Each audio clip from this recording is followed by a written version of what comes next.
Қазақ күнтізбесінде 15 қараша батырлар күні болып белгіленген. Атаулы датаға орай Қарағандыда Қазақстанның алғашқы қорғаныс министрі, халық қаһарманы, армия генералы Сағадат Нұрмағамбетовтың 100 жылдық мерейтойына арналған ескерткіш тас пен 27 батырдың аты жөні жазылған тақта ашылды. Осынау мемориалды белгілер Астана өңірлік қолбасшылығына қарасты 31-де 775 әскери бөлімде орнатылды.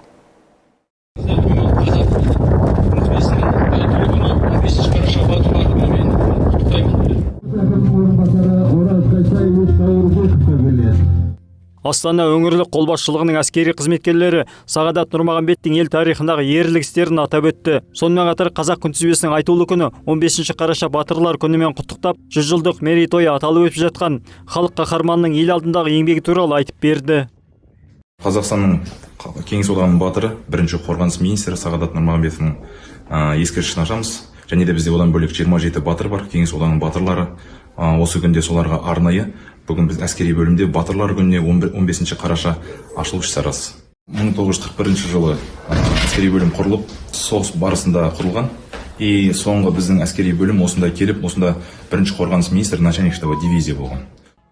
Сағадат Қожахметұлы Нұрмағамбет Қазақстанның көрнекті әскери қайраткері, тұңғыш қорғаныс министрі, армия генералы және халық қаһарманы. Ол 1924 жылы туған. Өзі екінші дүниежүзілік соғысқа қатысып, Сталинград шайқасында және 203 атқыштар дивизиясының құрамында Еуропаны азат ету жолындағы көптеген маңызды операцияларға қатысып ерлік көрсетті. Сталинградты қорғаған үшін медальмен және соғыстағы ерліктері үшін түрлі марапаттармен марапатталды. Ескерткіш сомдаған мүсінші Манарбек Әзімбекұлы жаңа туындысы жайында баяндап берді.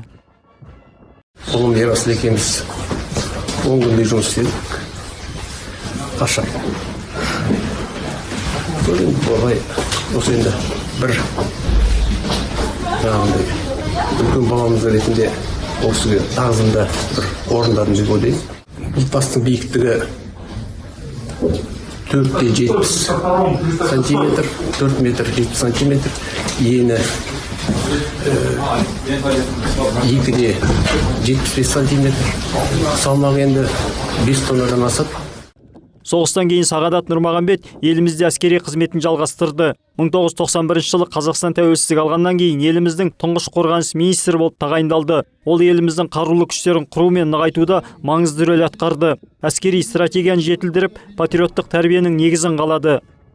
Соғыстан соң 203 атқыштар дивизиясы Алматыға, кейін Қарағандыға көшіріліп, 1989 жылы қайта құрылымдалды. 2004 жылы жеке механикаландырылған бригадаға айналды. Жаңабек Нар, Дастан Шанин, 1-ші Қарағанды телеарнасы.